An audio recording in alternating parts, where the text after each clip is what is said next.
Welcome to Nivas news. మా channel మీకు నచ్చినట్లయితే లైక్ చేయండి, షేర్ చేయండి, కమెంట్ చేయండి. మర్చిపోకుండా బెల్ సింబల్ని క్లిక్ చేయండి. సబ్స్క్రైబ్ చేయటం మర్చిపోకండి. కాంగ్రెస్లో చీకారు హస్తం, కాంగ్రెస్ పాతాళానికి పయనం. జీవన్రెడ్డితో కాంగ్రెస్ కథం, అధికారంతో తలకెక్కిన అహం.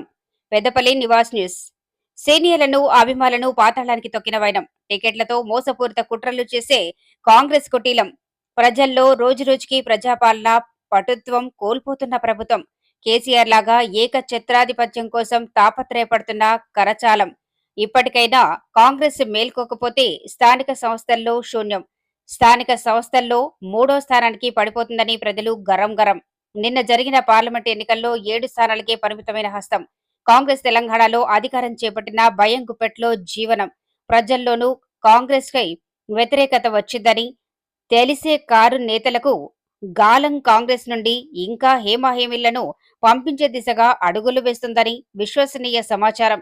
అవమానాలను రుచి చూపిస్తే ఎంతటి వారైనా పొమ్మనక ముందే పోయినట్లు ఉంటుంది. ఏముంటుంది కాంగ్రెస్ యొక్క హస్తం? కట్కూరి సందీప్, పెద్దపల్లి పార్లమెంట్ అభ్యర్థి. అందరికీ పేరు పేరున ప్రత్యేక ధన్యవాదాలు తెలియజేసుకుంటున్నాను. కరీంనగర్ ఉమ్మడి జిల్లా పేరు మోసిన గౌరవనీయులైన పెద్దలు మరి జీవన్ రెడ్డి అన్నగారిని ఈరోజు రాష్ట్ర ముఖ్యమంత్రి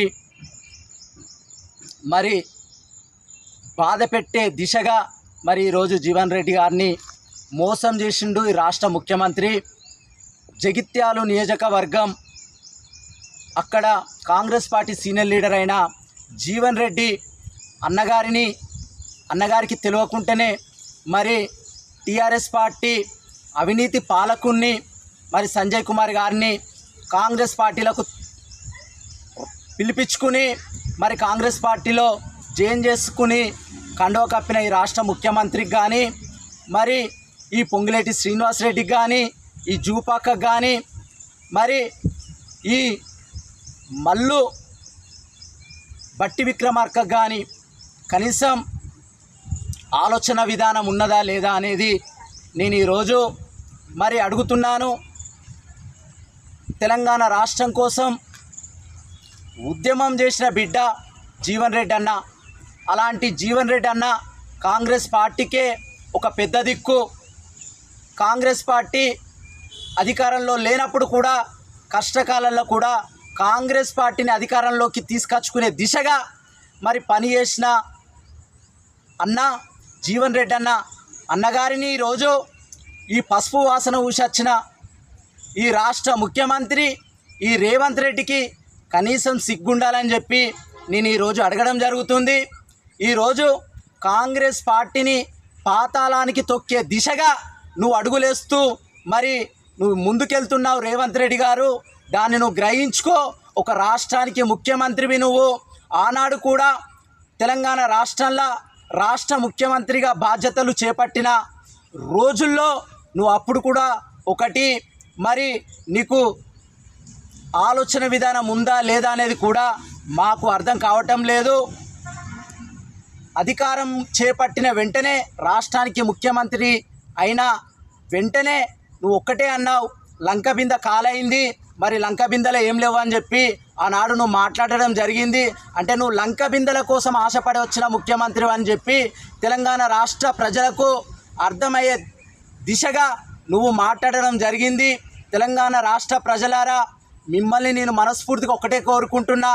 ఇలాంటి పసుపు వాసన ఊసొచ్చి టీడీపీ పార్టీ మరి అడుగుజాడల్లో నడిచే చంద్రబాబు నాయుడు అడుగుజాడల్లో నడిచే ఇలాంటి రేవంత్ రెడ్డి గారిని మనకు అవసరం లేదు మన రాష్ట్రానికి ముఖ్యమంత్రిగా. ఇలాంటి ముఖ్యమంత్రిని మనం గద్దెదించే దిశగా ప్రజలారా మనందరం గ్రహించుకుని ఓటేసి మళ్ళొచ్చే మరి ఎన్నికల్లో ఇలాంటి ముఖ్యమంత్రిని అధికారంలోకి తీసుకురావద్దు. తెలంగాణ రాష్ట్రం మరి ఈరోజు విలువలతోటి కూడుకున్న రాష్ట్రం ఈ రాష్ట్రాని కోసం మరి ఎంతోమంది విద్యార్థులు బలిదానాలు ఇచ్చిన తెలంగాణ చరిత్ర గల్ల తల్లి మన తెలంగాణ రాష్ట్రం. ఇలాంటి రాష్ట్రంలో ఇలాంటి ముఖ్యమంత్రి మనకు అవసరం లేదు. మరి పొంగులేటి శ్రీనివాసరెడ్డి ఎప్పుడు వచ్చిండు కాంగ్రెస్ పార్టీలకు? కాంగ్రెస్ పార్టీ సిద్ధాంతాలు భావాలు ఏం తెలుసు అని చెప్పి ఈరోజు ఎగురుతుండు పొంగులేటి శ్రీనివాస్ అని చెప్పి నేను అడుగుతున్నా. జూపాకి ఎవరని అడుగుతున్నా నేను, మల్లు బట్టి విక్రమార్క ఎవరని అడుగుతున్నా నేను, ఐటీ శాఖ మంత్రి శ్రీధర్ బాబు ఎవరని అడుగుతున్నా. వీళ్ళంతా కుమ్మక్కాయ్, వీళ్ళంతా మాట ముచ్చట వ్యవహారం మొత్తం కొనసాగించినాగానే మరి ఆ జగిత్యాల నియోజకవర్గం టీఆర్ఎస్ పార్టీ అవినీతి పాలకుల్ని మరి ఈరోజు కాంగ్రెస్ పార్టీలా జైన్ చేసుకోవడం జరిగింది. వీరందరికీ తెలుసు. వీళ్ళంతా కుమ్మక్కాయ మాట్లాడుకున్నాగానే ఆ టీఆర్ఎస్ వాళ్ళందరినీ ఒక్కొక్కరిని కాంగ్రెస్ పార్టీలోకి ఇగ్గుకచ్చుకుంటున్నారు. ఆనాడు రాష్ట్ర ముఖ్యమంత్రి ఒక మాట అన్నాడు, టీఆర్ఎస్ గుండెలను, టీఆర్ఎస్ పార్టీ అవినీతి పాలకులను, టీఆర్ఎస్ గులాబీ కండువ వేసుకున్న ఎమ్మెల్యేలను కానీ ఎంపీలను కానీ కార్యకర్తలను కానీ కాంగ్రెస్ పార్టీలకు రాని అని శబ్దం చేసిన ఈ రాష్ట్ర ముఖ్యమంత్రి మరి ఈరోజు తెలంగాణ రాష్ట్ర ప్రజల్ని తప్పుదోవ పట్టించే దిశగా మరి తప్పు చేస్తున్నాడు. కనీసం సిగ్గుండాలే ఈ రాష్ట్ర ముఖ్యమంత్రి రేవంత్ రెడ్డికి అని చెప్పి అడుగుతున్నా. కష్టపడ్డ వారిని అందరినీ పాతాళం దొక్కి ఈరోజు పాత టీడీపీ క్యాడర్తోని ఈరోజు తెలంగాణ రాష్ట్రాన్ని వెళ్తున్నావు. ప్రజలన్నీ గ్రహించుకుంటున్నారు. రేవంత్ రెడ్డి గారు, నువ్వు ఇకనన్నా నీ చిల్లర రాజకీయాలు మానుకుని తెలంగాణ రాష్ట్ర ప్రజల్ని మరి అభివృద్ధి దిశలో నడిపించాలని కూడా నేను కోరుకుంటున్నాను. ఈరోజు పెద్దపల్లి మరి నియోజకవర్గంలో కూడా మరి అంత పసుపు వాసనే నడుస్తుంది. మరి పసుపు వాసన ఊసి వచ్చిన వారికి ఈరోజు ఎమ్మెల్యే టికెట్ ఇచ్చి గెలిపించుకున్నారు. మాకు అయినా కానీ సిగ్గుచేట అనిపిస్తున్నది. ఇక్కడ అభివృద్ధి లేదు, శూన్యం. మరి ఏమున్నా ప్రజలకు వచ్చే నిధులను మరి తప్పుదోవ పట్టించి మరి గల్లలు రింపుకునే దిశగా ఇక్కడ పెద్దపల్లి శాసనసభ్యులు విజయరామరావు కూడా అదేవిధంగా పనిచేస్తున్నాడు. శ్రీధర్ బాబుకు ముందే తెలుసు ఇట్లా సంజయ్ కుమార్ను రాష్ట్ర ముఖ్యమంత్రి ఢిల్లీ పర్యటనకు వెళ్ళినట్టే, కానీ మరి ఇక్కడ చేసే కుంభకోణం ఇక్కడ చేస్తున్నారు. ఇక్కడ జీవన్ రెడ్డి అన్నను బాధ పెట్టే దిశగా వీళ్ళంతా కుమ్మక్కాయ్ ఈరోజు సంజయ్ కుమార్ని కాంగ్రెస్లకు తీసుకురావడం జరిగింది. ఇకనన్నా చిల్లర రాజకీయాలు తెలంగాణ రాష్ట్రంలో బంద్ చేసుకోవాలి రేవంత్ రెడ్డి గారు. లేకపోతే నీకు ఇదే తెలంగాణ రాష్ట్రంలో పుట్టగదులు లేకుండా మా తెలంగాణ రాష్ట్ర ప్రజలు నీకు చెక్కు పెడతారని కూడా నేను తెలియజేస్తున్నా. తెలంగాణ అంటేనే జీవన్ రెడ్డి అన్న అంటేనే కాంగ్రెస్ పార్టీ. అలాంటి దిశగా కష్టపడి ఈరోజు కష్టకాలంలో కాంగ్రెస్ పార్టీ అధికారంలో లేనప్పుడు కూడా రూలింగ్లో ఉన్న రాష్ట్ర ముఖ్యమంత్రి కేసీఆర్ తోటి కానీ మరి ఇదే టీఆర్ఎస్ పార్టీ ఎమ్మెల్యేలు ఎంపీలతో కొట్లాడిన చరిత్ర ఘనత మా జీవన్ రెడ్డి అన్నది.